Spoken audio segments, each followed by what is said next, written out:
What's up, Geminites? It's your boy Gem Mint. We're here with an Absolute Carnage Issue 1 breakdown. Donny Cates, Ryan Stegman. Spoilers. Stay tuned.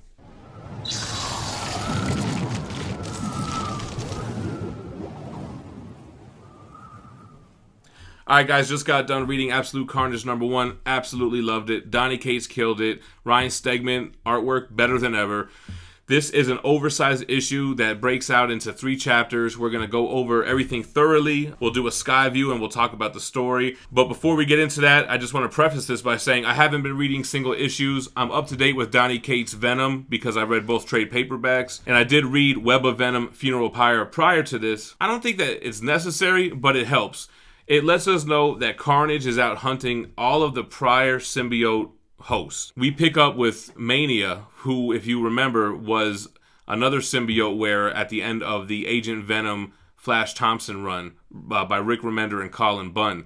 Colin Bunn actually wrote that one shot and is great, so definitely check out Funeral Pyre if you can. If not, you could jump right into this. You could read the synopsis before the issue and you can get caught up on where we're at with Venom, and the first couple of pages are going to tell you what's going on with Carnage, the symbiote god, and everything. I know you guys don't want to look at me all day, so let's take a look at these pages and we'll talk about what happened in Absolute Carnage. Alright, so Absolute Carnage, issue 1 is broken down into 3 chapters. The first chapter would be the Bleeding King. Then we have the Null symbol here. If you're just getting into this run, it gives you a quick synopsis of what's going on with Venom prior to this. And it was a good help for me because I read Donny Cates' Venom trade paperbacks and I skipped War of the Realms. So it kind of just reminded me where I left off. You get a quick background on Null, the symbiote god here, and how he was there before all creation, and he ruled over the darkness, and then he had these little symbiotes that he created. So the premise behind Absolute Carnage, you get told in Web of Venom Funeral Pyre, but you don't really need to read that because this tells you as well that basically the symbiotes were connected to part of a hive mind that was connected to Null. The alien symbiote that became Venom was disconnected from that hive mind and spawned his own offspring and has been worn by many hosts. They explain kind of Man of Steel wise that once the symbiote bonds with the person, they're not the same as they were before they bonded, even when they no longer have the symbiote. It's encoded in their DNA. So Carnage is trying to remove the codex from each of the prior hosts from these non-hive bound symbiotes, and he's going to get stronger every time he receives a codex. It's making him invulnerable to fire, it's making him much stronger, and he has teamed up with Null to eradicate all these kind of rogue codexes. Jumping back to Eddie Brock, you can see he's traveling with his son, who his son still doesn't know that that's his father. He thinks that that's his older brother. Eddie is explaining to him the history of the symbiote and why they're being hunted. And as you can see by his son Dylan, he looks pretty freaked out. We get our first glimpse of Cletus in this panel, and I think he looks really sinister. He is much different than what we remember seeing. He was resurrected by a cult. He's now bound with Null. So as of this point, Eddie is no longer bonded to the symbiote, but we do see where when Eddie falls on the tracks, this person reaches out to try to save him, and it ends up being the symbiote that has been watching over him the whole time. So as you can see here, the symbiote stops the train from running over Eddie and his son. As Eddie and him are still there, the symbiote stops the train.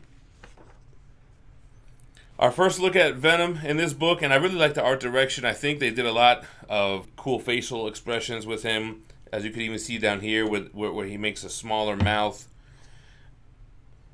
It looks really good. Then here's our first look at Carnage. He's wearing the emblem on his chest of Null. He's got the Null symbol on his forehead as well, and you can see his spine. He looks like almost like a zombie. The only way to stop Carnage in the subway fight, Eddie has to grab the third rail to electrify himself and Carnage, which does buy him time to get away with his son. At the end of this chapter, Eddie's telling his son that there's only one person that can help them. They finally get to the apartment, knock on the door, and the roommate right away, without even asking, knows they're there for Parker.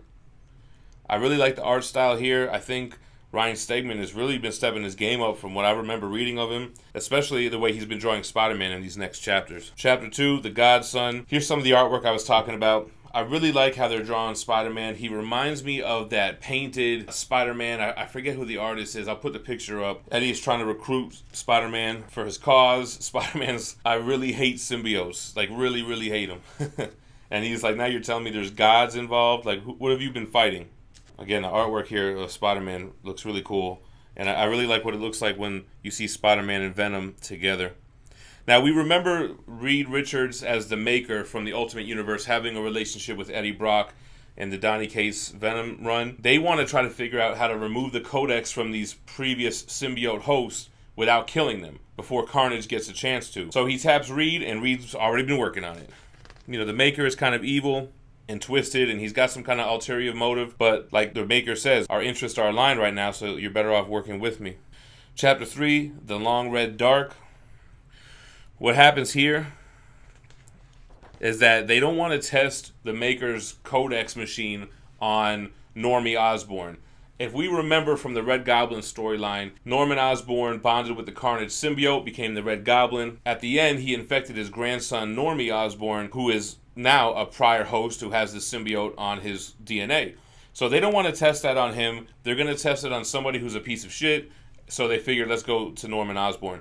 Now, Norman Osborn is locked up, and he thinks he's Cletus Cassidy. That's the damage that was done from bonding with the Carnage symbiote from that storyline. I really love how Spider-Man and Venom look together here in the jail cell. I think that looks awesome. That is a dope little panel. The fight at the end is pretty brutal because the alarms go off. It's making Venom kind of incapacitated with the noise. And then they go up against Carnage, who has kind of tapped these prisoners with little pieces of symbiote, and they all become, you know, part of his horde. They're trying to protect Norman Osborn so they can use him and test out the Codex machine. Great artwork, great battle at the end. Carnage getting a hold of Spider-Man. Looks crazy. Then you got Norman, very Joker-esque here.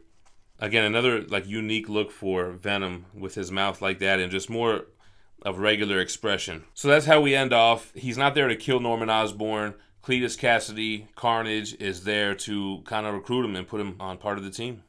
All right, there we go. I hope you guys enjoyed the video. I definitely am looking forward to reading the rest of Absolute Carnage. I'm loving it.